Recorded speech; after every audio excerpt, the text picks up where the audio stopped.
Good evening, and here are today's Tropics for September 28th, 2019. Please note I'm not a meteorologist, and this video is just a collection of my thoughts and opinions about the storm I'm talking about. And for any decision making, please consult the National Hurricane Center or your local officials.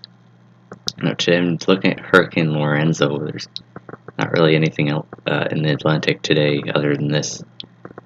Karen, as I said yesterday, is gone. It's not expected to regenerate, so we won't be talking about that, obviously. So it's been Lorenzo's been intensifying pretty much all day. There was a recon mission that was for research, basically. That went into Lorenzo just earlier and found it to be a 115 knot Category 4 storm. Since then, you can see that the satellite presentation is markedly improved.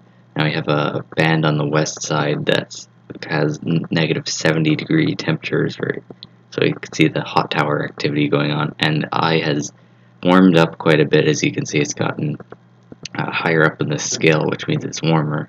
So yeah, it's definitely intensified since that eye wall replacement cycle ended last night, and it has continued to do so, especially now. In fact, there was a special advisory that was pretty much just issued that upgraded to 125 knots because the satellite presentation has gotten so much better in that time. If we look at the rainbow enhancement, we can see it's the same product, but it's a different view. You can see that really well this upper divergence northeast of the center here. I'm just going to circle that general region. You can see, you can tell it's upper divergence, just kind of the way they come out. It seems that the most texture, but you can see the cooler kind of cloud tops there. That is due to upper divergence, and it's a lot closer to the storm core, so it might actually be helping it out a bit. And you can see the eye warming here. It's more blue, so yeah, it's climbing up this range, and yeah, these reds are just wrapping around. So, and it's also becoming more symmetrical. As you can see, it's kind of weighted a lot to the east until just earlier. Now, it's a bit weighted to the southwest now, but it's a lot less asymmetric than just earlier even earlier today. If you look at the water vapor, this gives you a good idea about the features around the storm. You can see, yeah, again, the eye has warmed. There's more blue and even some yellow, which means, yeah, it's warming up in there, and you're getting more of that subsidence that occurs in stronger tropical cyclones. You can also see that there isn't a lot of southwesterly shear Lorenzo was dealing with the other day, or even yesterday. That upper low that was right near the storm yesterday is now, it looks like, way out here in this general area, and isn't really pushing a lot of that southwesterly wind aloft into the storm. It's more it's even might be helping with the outflow on the south side of the storm, especially here. You can see the easterly flow at height, which is kind of enhancing that upper level outflow. So it's not really having as many problems with shear. As you can see, it's doing a lot better. There isn't an obvious jet connection as we saw yesterday, really. At least on this plot, there might be some kind of jet feature out to the east of this plot, but it's not on in the actual image. You can see again there's that upper level divergence, and even without the connection to the jet, there is pretty good outflow coming up to the north and on the north side of the storm. So yeah, the outflow is pretty good, and it's really no wonder why it's intensified. The dry air isn't really getting in anymore, and yeah, the shear has come down and is pretty favorable for the Lorenzo at the moment. And also, it's moved into an area of higher oceanic heat content, so has more energy to tap into for convective bursts. So it's really no surprise that it's strengthening, and looks like it's now going into its kind of, in a way, second wind. So it's going for like a second peak now. That's currently equivalent of the first peak, but we'll have to see if it goes past that, it just stops here. So got a bunch of GFS frames here. You can see there's no title here, but this one is at 0 hours, so that's effective at 18Z today. So that was about 6 hours ago. It's now 0Z. You can see it's pretty tropical looking. There is a bit of a jet up here, but yeah, it's not really all that. Yeah, you're not seeing that extratropical transition that's coming soon quite yet. There's not. It's pretty good right now for a fully tropical system. You can see there's a bit of dry air here, but you can see the actual core of the storm is pretty is pretty good right now. It's pretty walled off from that drier air. It's surrounded by moister air, at least for now. If we look at 24 hours, so you can see it's intensified a tad. This is just based off the GFS, so it could happen, it could not. This is just a model, but this is what it does with it. You can see that jet is increasing in strength. It's kind of allowing for that upper level divergence, which will probably help Lorenzo intensify, and that's why you're seeing the pressure fall, because all this outflow is kind of evacuating air from the top of the storm. So that means you have less air on top of the core, so the pressures get lower, and it may allow, if all other conditions are absolutely perfect, for Lorenzo to actually overshoot and even maintain a strength above or more intense than the maximum potential intensity, which is based on the sea surface temperatures. So you can see here, it's still walled off from dry air. It's generally moist, as you would expect in a tropical cyclone like this. If we look at the 48 hours, you can see kind of a couple signs of transition. It's definitely still tropical, but you can see that. Oops, you don't want that. Okay. Anyway, you can see the upper divergence here is increasing. That jet is getting stronger, so you can see the pressure's down to 951 millibars now. So there is that evacuation of air, which is helping cause pressure falls. So Lorenzo at this point is getting a bit more reliant on baroclinic processes, and is kind of becoming less tropical, but is still pretty much fully tropical at this point. You can also see that there is kind of the beginnings of our front, maybe not, but you can see that there is a good amount of dry air here, kind of coming down here and trying to wrap into the circulation like this here. And yeah, while it is fully tropical, there are a couple signs that it will be transitioning soon, given that it's relying more on that baroclinic influence and is starting to lose some of the more favorable barotropic influences. At this point, you can see, yeah, it's continuing to intensify. It's at 150 or 949 millibars, so it's continued to intensify. You can see the increasing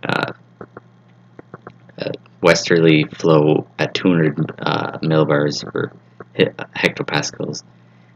This is about 40 knots of westerly wind aloft, so it's starting to push onto Lorenzo, but at this point Lorenzo was moving quite briskly to the northeast, so it might not feel as much of this flow quite yet. It does strengthen, but right now it isn't having a super large effect as you would usually expect if, say, this was the deep tropics. System would be shredded by this in the deep tropics, but since Lorenzo at this point is getting caught up by a trough, it doesn't have to worry about this quite as much at this point. You can see here there's that upper divergence, still very good from that jet. So again, it's no wonder why it's dropped 10 millibars in this time.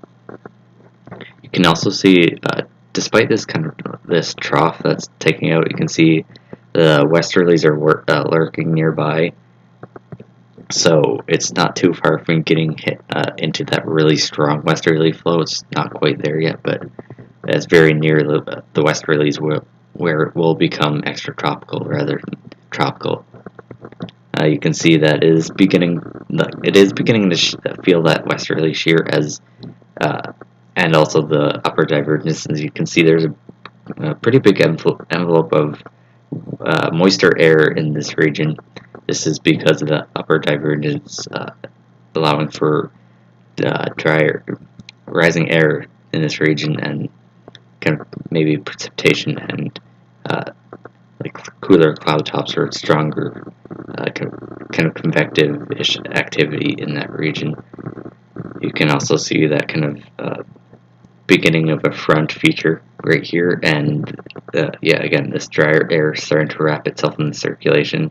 Again, it's still pretty walled off from this dryer at this point, so it is still decidedly tropical, but it is showing signs that it is starting to transition away from being tropical, as it relies more and more of its strength on baroclinic processes, especially as it starts moving out of the warmer sea surface temperatures where tropical systems derive a lot of their energy from. This is 3 days out, and you can see at this point it is definitely becoming a lot more extratropical. You can see that the westerlies are lurking pretty nearby. I think the most, well, it's kind of surrounded by those, but the really stronger ones are pretty much up here. So it's getting caught up by the westerlies at this point. You can see here that the jet has continued to become even stronger. You're getting values like 140 and 150 knots of wind. So there's some pretty extreme upper level divergence right now, and so the pressures continue to be very low.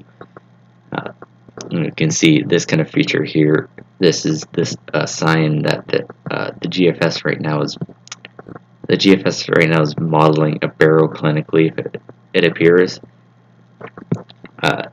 So that's kind of like the signature of one, and you can see it's starting to feel a lot more of that westerly flow, as it's there isn't really much to the southwest side. It's pretty much a bit of moist air, and then immediately this drier air, which is still trying to wrap itself into the circulation, but not quite getting there quite yet. You can see this kind of beginning front right here still, right here, and then yeah, this large envelope of high relative humidity due to that upper divergence feeling rising air. And then at 84 hours, so this is pretty much the end, you can see the Azores Islands right here are right here, if you can't see them, or on the wind here, they're right here. So you can see, despite the center actually being over here, due to the flow, the Azores Islands, especially the western ones, are getting hit by very high winds of up to 100 knots, so that's major hurricane strength. Then again, this is at 850 millibars, so these are more not actual winds. You'll see at the surface more like gusts that can be brought down, especially in heavy squalls. And you can see that due to the extremely fast northeast flow, you can see that despite the very strong winds on this side of the system, they're struggling to even reach like hurricane force wind at this altitude. So if you're getting like the weak winds over here, but very strong winds over here, it's a sign that yeah, the system is translating northeast quite rapidly. You can see that yeah, it's pretty much become extratropical here. The westerly flows become overwhelming aloft, and the jet is extremely strong still. So yeah, at this point, as it's quite far up north too, there's no real forcing on the ground, which would be warm sea surface temperatures that are really supporting it at this point. It's mostly just the baroclinic forces that are keeping it alive, which means it isn't tropical anymore. And we can see here, it's kind of you can see this vorticity kind of lobe coming off the main system. This kind of sign is connected with that trough and is now pretty much extratropical. And there's also this, which might be a front. You can see this kind of, if you look closely, there's a bit of a kink at around here. So that means you are dealing with a trough at the surface, which is likely a front at this point. The relative humidity also agrees with, or the signature of the relative humidity at least agrees with this. It is like there is a bit of moisture air here, so that's likely that front. And there's little to nothing on the south side of the system. It's mostly that drier air, so it has gotten to the circulation and isn't tropical at this point. It doesn't look tropical, at least. There's a large area of very high relative humidity still. That is because of that shearing flow and the jet. And then it's getting dominated by dry air behind this trough, which is coming in with cold air. So it's cold, dry air post front. So it's decidedly looking extra tropical, or pretty much transitioning to that and being almost finished at this point. Looking at the official NHC cone right here, you can see that it's right down here, so it's still coming up north. The points are pretty close together. You can see that it's not moving too fast at this point. The satellite images also agree it's not moving very fast. But on Monday evening, again, this is kind of a bit misleading since these are 12-hourly, but this is 24. But you can see that sometime between Monday evening and Tuesday morning, Lorenzo starts accelerating quite markedly. As even if you have like an average point here, it's moving a lot faster than these points, and it continues to speed up. So it's really going to get kicked up by the trough and the westerlies at this point, and then move very fast towards the northeast. You can see the Azores Islands here, especially the west ones, are pretty close to the center, or the protected center, which means they'll probably get hit by some of the core. But again, as you can see in the GFS graphic, just because it's moving so fast, and it's also becoming extratropical with a larger wind field, that means you might see a lot more of the winds, stronger winds towards the southeast of the cyclone. So you might see more impacts than the cone implies in these in the eastern islands as well. And even though the forecast does say it will be a tropical cyclone, it's more than likely at this point it will be transitioning to an extratropical cyclone, but still be generally tropical, I'd guess, based on the forecast. So you'll have a larger wind field than this because it is transitioning to a much larger extratropical system, and it's also going to be moving quite fast, so you're going to see more of that stronger wind focused towards the southeastern side of the cyclone. After that, it transitions to an extratropical storm right before hitting generally Great Britain here. So you might see a strong windstorm from this, as well as the Azores Islands. So just prepare for very strong winds from this storm as it passes by or heads into Great Britain. This is 5 days out, so you might be seeing impacts late week. Anyway, that's about it for tonight. If you have any feedback, I appreciate it, and thanks for watching.